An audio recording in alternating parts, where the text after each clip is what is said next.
தந்தை மைந்தர் தூய் ஆவியானுடைய மாட்சிமையும் மகிமையும் கனமும் இப்பொழுதும் எப்பொழுதும் எல்லா காலத்திலும் உண்டாவதாக. ஆமேன். மிகுந்த அன்புள்ள இறை உறவுகளே, உங்கள் யாவரையும் இந்த ஒளியின் வாயிலாக சந்திப்பதிலே மிகுந்த மகிழ்ச்சி அடைகிறேன். உங்களை இந்த வழிபாட்டிற்கு அன்போடு கனிவோடு கரங்கூப்பி சிறந்தாழ்த்தி வரவேற்பதிலே எல்லையற்ற மகிழ்ச்சி அடைகிறேன். கடவுள் இந்த கொரோனா காலத்திலும் நமக்கு எல்லா நிலையிலும் போதுமானவராக, நம்மை பாதுகாப்பவராக, அவருடைய கரங்களிலே ஏந்தி தாங்கி சுமந்து தப்புவிக்கிற கடவுளாக இருந்திருக்கிறார். அதற்காக நாம் கடவுளுக்கு நன்றி சொல்வோம். இன்னுமாக கடவுளிடத்திலே அதிகமாக விசுவாசத்தோடு, நம்பிக்கையோடு, பற்றுறுதியோடு தொடர்ந்து நம்மை நாம் இறைவனோடு இணைந்து வாழ நாம் அர்ப்பணிப்போம். நாம் தலைகளை தாழ்த்தி ஜெபிப்போம். எங்களை படைத்து பாதுகாத்து பராமரித்து வருகிற நல்ல கடவுளே, இந்த ஓய்வு நாளுக்காக நன்றி செலுத்துகிறோம். ஆண்டவரே, இந்த நாளிலே உம்மை வழிபடவும் முடியாத சூழ்நிலையாக இருந்தாலும் ஆண்டவரே, இந்த ஒளியின் வாயிலாக நாங்கள் எங்களுடைய விசுவாசத்தை வர்த்திக்க பண்ண நீர் அருள் தாரும். நீர் வாரும். உம்முடைய ஜீவனுள்ள வார்த்தையை நீர் எங்களுக்கு தாரும். நீர் எங்களை ஆளுகை செய்யும். நீர் இந்த வார்த்தையின் நிமித்தமாக எங்களுக்கு ஒரு பெரிய மனமாற்றத்தை தந்து உம்மோடு இணைந்து வாழ்கிற பிள்ளைகளாக வாழ அருள் தாரும். நீர் பெருகும், நாங்கள் செருகவும் நீர் அருள் தாரும். இயேசு கிறிஸ்துவின் மூலம் வேண்டுகிறோம் அன்பு இந்த கடவுளே. ஆமேன்.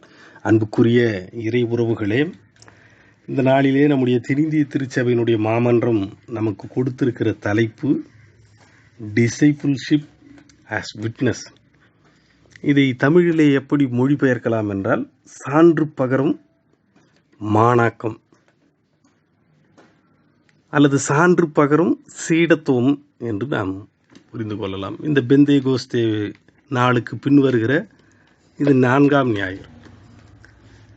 இந்த சீடத்துவம் என்பது கிறிஸ்துவின் ஒரு மிகப்பெரிய மிகுந்த ஆற்றல் வாய்ந்த ஒரு தன்மையாக இருக்கிறது.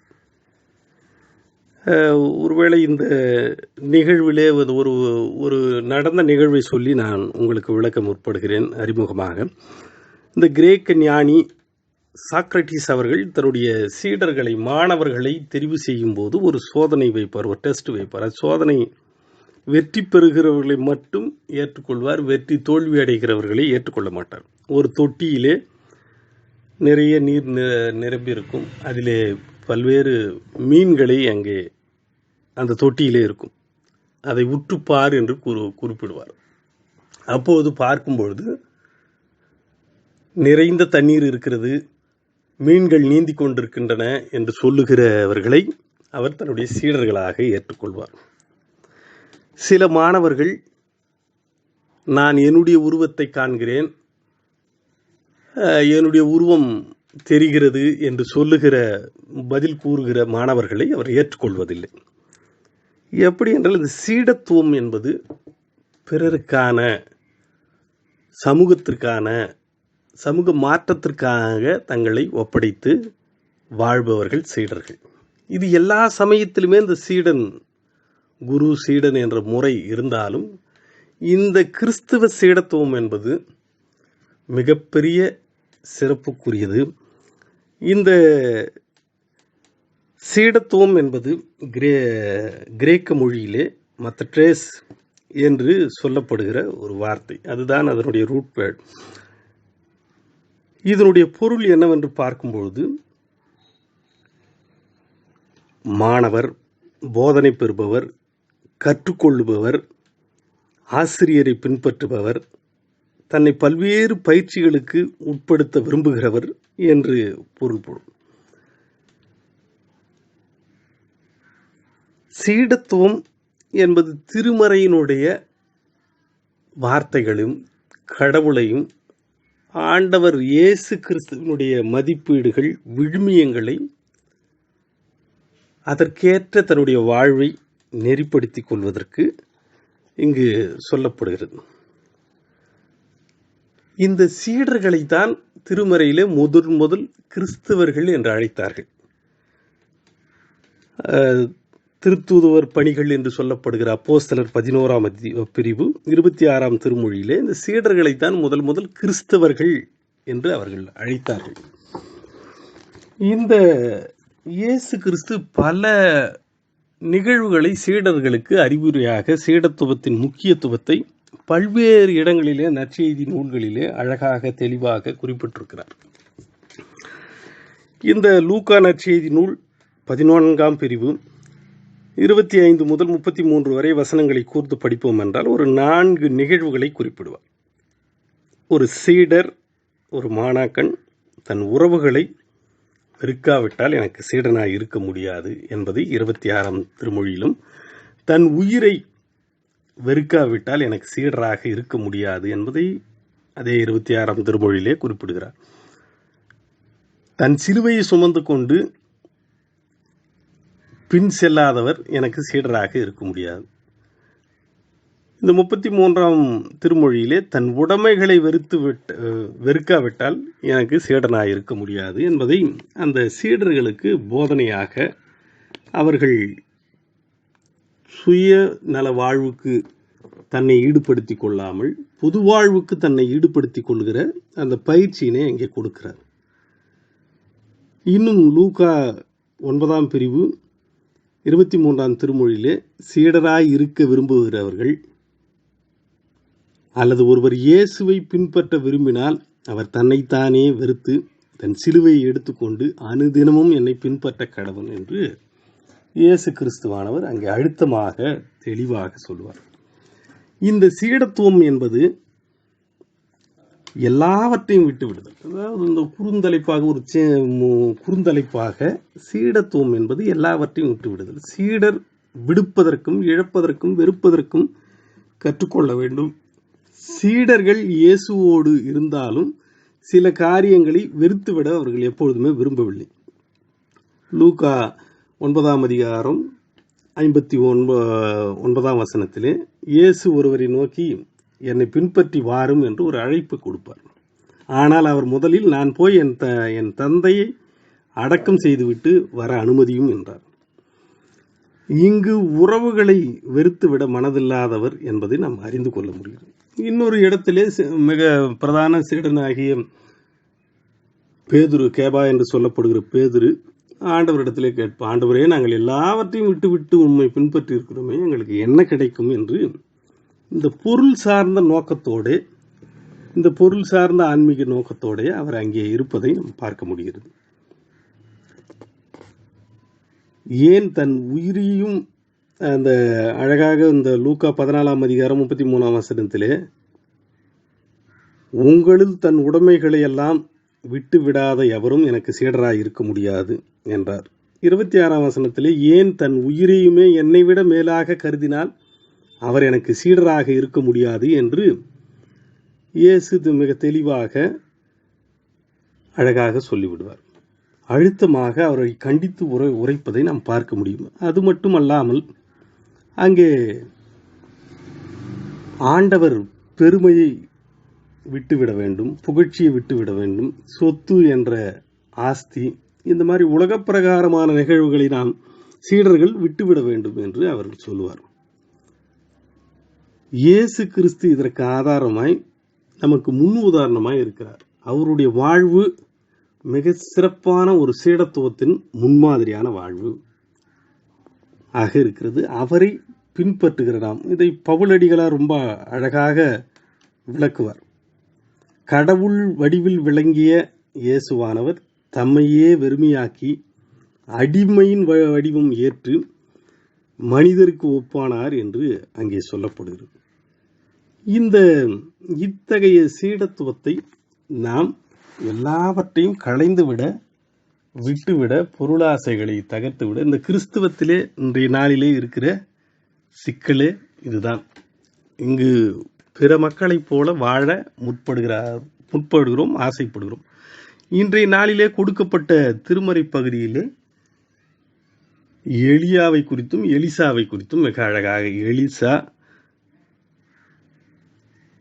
அவனுடைய பின்பற்றுதல் எப்படி இருக்கிறது என்பது நமக்கு பாடமாக கொடுக்கப்பட்டது. எலியா சொல் காற்றினால் எடுக்கப்படும் போது அவர் அவரை பின்தொடர்கிறார், அவரோடு இருக்கிறார். அவரை விட்டுவிட முயற்சி செய்தாலும் தொடர்ந்து ஆண்டவர் மேல் ஆணை, வாழும் கடவுளின் மேல் ஆணை, உம்மீதும் ஆணை, நான் உம்மை பின்பற்றுவேன். அப்போது எலியா மிக சிறப்பான ஒரு குருவானவராக அங்கே செயல்படுவார். என்னை எடுத்து கொள்ளப்படுவதற்கு முன்பதாக உனக்கு நான் என்ன செய்ய வேண்டும் கேள் என்று குறிப்பிடுகிறார். அது மிக சீடத்துவத்தின் உச்சம், த கிரேட் லீடர்ஷிப் குவாலிட்டி. அப்போது கேட்கும்போது உம்மிடத்தில் இருக்கிற தூய ஆவியின் வரம் இரட்டத்தனையாக எனக்கு வேண்டும் என்று குறிப்பிடுகிறார். அரிதான காரியத்தை கேட்கிறார். அதற்கு ஒரு மறுமொழியும் கூறுகிறார். நான் எடுத்துக்கொள்ளப்படும் போது நீர் என்னை பார்த்தால் உனக்கு கிடைக்கும் என்று சொல்லுகிறார். ஒருவேளை அவர் எடுத்துக்கொள்வதை அவர் பார்க்கிறார்.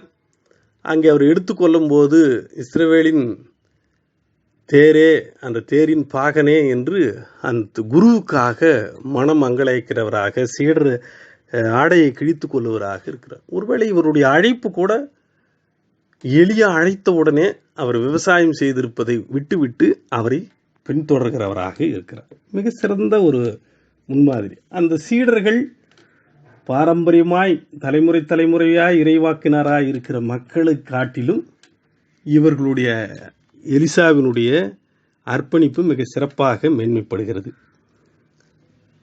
இரண்டாவதாக சீடத்துவம் என்பது சிலுவை எடுத்தல். இங்கே துன்புறுவதற்கு ஆயத்தமாக இருக்க வேண்டும் என்பதை இந்த திருமறை பகுதி நமக்கு கொடுக்கப்பட்டிருக்கிறது. ஆண்டவராகிய இயேசு கிறிஸ்து தன்னுடைய பாடுகளை குறித்து தன்னுடைய சீடர்களுக்கு போதித்துக் கொண்டிருக்கும் போது,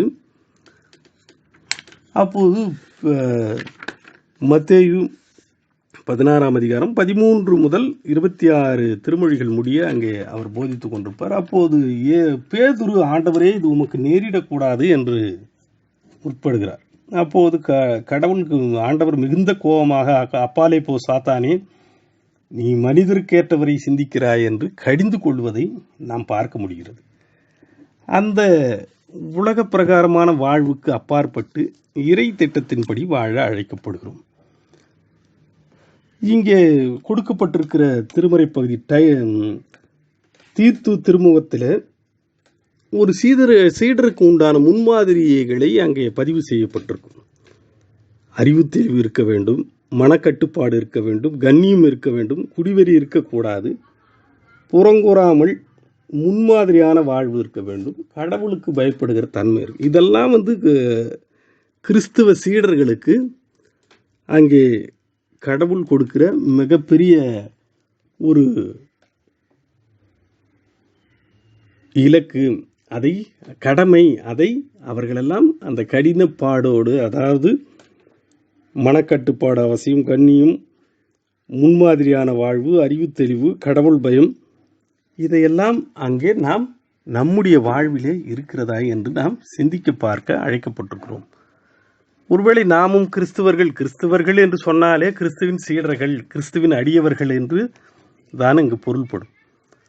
அவருடைய திட்டங்களை, அவருடைய விருப்பங்களை, அவருடைய கட்டளைகளை, போதனைகளை நாம் பின்பற்ற வேண்டும். அதுதான் தன்னை சிலுவை எடுத்து துன்புறுகிற அழைக்கப்படுகிற சீடத்துவமாக இருக்குது. மூன்றாவது நிகழ்வாக சீடத்துவம் என்பது கிறிஸ்துவத்தை பின்பற்றுதல். கிறிஸ்துவ சீடத்துவத்தில் தங்களை இணைத்துக் கொள்ள விரும்புபவர்கள் கிறிஸ்துவின் வாழ்வை பின்பற்ற வேண்டும், அவருடைய வாழ்வை பின்பற்ற வேண்டும், அவருடைய வழியை பின்பற்ற வேண்டும், அவருடைய வார்த்தையை பின்பற்ற வேண்டும். அவருடைய வாழ்வை பின்பற்றும் போது அந்த யோவான் 10ஆம் பிரிவு 10ஆம் திருமொழியிலே அழகாக சொல்லப்பட்டிருக்கும். அவருடைய வார்த்தையை நாம் பின்பற்ற வேண்டும். யோவான் 15:7 பார்க்கும்போது அவருடைய வார்த்தைகளை நாம் பின்பற்ற அழைக்கப்படுகிறோம். அவருடைய வழி யோவான் 14:6 அவருடைய வழியை நாம் பின்பற்ற வேண்டும். அது உண்மையின் வழியாக இருக்க வேண்டும், வாழ்வின் வழியாக இருக்க வேண்டும், சிலுவையின் வழியாக இருக்க வேண்டும். அங்கே இன்றைய நாளிலே நமக்கு கொடுக்கப்பட்டிருக்கிற தலைப்பு, அந்த திருமறை பகுதி, நற்செய்தி திருமறை பகுதி என்பது மிக சிறப்பான ஒரு திருமறை பகுதி. யோவான் நற்செய்தி நூல் 3ஆம் பிரிவு 22 முதல் 30 முடிய சொல்லப்பட்டிருக்கு. இது இயேசுவும் திருமுழுக்கு யோவானும் பற்றிய ஒரு நிகழ்வு. திருமுழுக்கு யோவான் தன்னுடைய சீடர்களிடத்திலே அழகாக சொல்லுவார், ரபி, உம்மிடத்தில் நீர் ஒருவரை குறித்து சான்று கொடுத்தீரா, அவர்கள் திருமுழுக்கு கொடுத்து கொண்டிருக்கிறார்கள். அப்போது அவர் சொல்லுவார், விண்ணிலிருந்து அருளப்படவிட்டால் எவரும் எதையும் பெற்றுக்கொள்ள முடியாது என்று சொல்லுவார். அப்பொழுது நான் யார், நான் இயேசுவினுடைய சீடன் என்பதை அங்கே திருமுழுக்கு யோவான் அழகாக பதிவு செய்வார். நான் மெசியா அல்ல, மாறாக அவருக்கு முன்னோடியாக அனுப்பப்பட்டவன் என்று நான் கூறியதற்கு நீங்களே சாட்சி. மணமகள் மணமகனுக்கே உரியவர். மணமகனின் தோழரோ அருகில் நின்று அவர் சொல்லுவதை கேட்கிறார். அதில் அவருக்கு பெரும் மகிழ்ச்சி அடைகிறார். என் மகிழ்ச்சியும் இது போன்றது, இம்மகிழ்ச்சி என்னுள் நிறைந்திருக்கிறது. கடைசியாக அந்த 30ஆம் திருமொழியில் அழகாக ஒரு வார்த்தை சொல்லுவார், அவரது செல்வாக்கு பெருக வேண்டும், எனது செல்வாக்கு குறைய வேண்டும். நான் அவருடைய சீடன், அவருடைய பணியை செய்ய, அவருக்கு வழியை ஆயத்தம் செய்ய நான் வந்தவன். என்னை காட்டிலும் இளையவராக, ஒருவேளை எலிசபெத்தும் மரியாளும் உறவினர்களாக இருந்தாலும் கூட உறவினர்கள் என்று கூட குறிப்பிடாமல், நான் அவருடைய சீடன், அவருடைய பணியை, அவருக்கு வழியை ஆயத்தம் செய்ய வந்தவன். நான் இன்னும் ஆழமாக ஒரு நிகழ்வை சொல்லுவார். அந்த திருமுழுக்கின் போது அவருடைய காலணிகளின் வாரை கூட நான் கழட்ட தகுதியற்றவன். நான் உம்மாலே திருமுழுக்கு பெற வேண்டியிருக்க, நீர் என்னிடத்தில் வரலாமா என்று ஆண்டவரிடத்திலே அவர் கேட்பார். மிக சிறந்த ஒரு சீடனாக யோவானுடைய சீடர் தான் இயேசுவின் சீடர், அன்பான சீடர் யோவானும் அந்திரேயாவும் திருமுழுக்கு யோவானின் சீடர்கள் தான் அவர்கள் தான் மிக மிக சிறப்பான ஒரு, நீர் எங்கே தங்கியிருக்கிறீர் ஆண்டவரே, நீர் எங்கே தங்கியிருக்கிறீர் என்று அவரிடத்தில் கேட்கும்போது, நீங்கள் வந்து பாருங்கள் என்று அவரை ஏற்றுக்கொள்கிறார், அழைத்துக் கொள்கிறார். அவர்கள்தான், அந்திரேயத்தான் தன்னுடைய சகோதரனாகிய சீமோன் பேதுருவை ஆண்டவரிடத்திலே நாங்கள் மெசியாவை கண்டோம், இது யோவான் 1ஆம் பிரிவிலே மிக அழகாக அந்த கடைசி பகுதியிலே சொல்லப்பட்டிருக்கும் நாள். அப்போது அந்த சீடர்களை உருவாக்குகிற திருப்பணியை மிக சிறப்பாக அவர்கள் செய்தார்கள். இந்த இயேசுவினுடைய வாழ்வு என்பது எளிமையின் வாழ்வு, தியாகமான வாழ்வு, தாழ்மையின் வாழ்வு, தன்னலமற்ற வாழ்வு, இது போன்ற இறையரசின் மதிப்பீடுகளை இந்த எளிமை, தியாகம், தாழ்மை, தன்னலமற்ற வாழ்வு, இதையெல்லாம் சீடனுடைய மதிப்பீடுகளாக நாம் கருதுகிறோம். அதை நாம் பின்பற்றி வாழ அழைக்கப்படுகிறோம். தன்னையே இழக்க கொடுக்கிறது. ஒருவேளை இந்த சீடர்கள் தான் உலகம் முழுவதும் நற்செய்தி கொண்டு வந்து சேர்த்தவர்.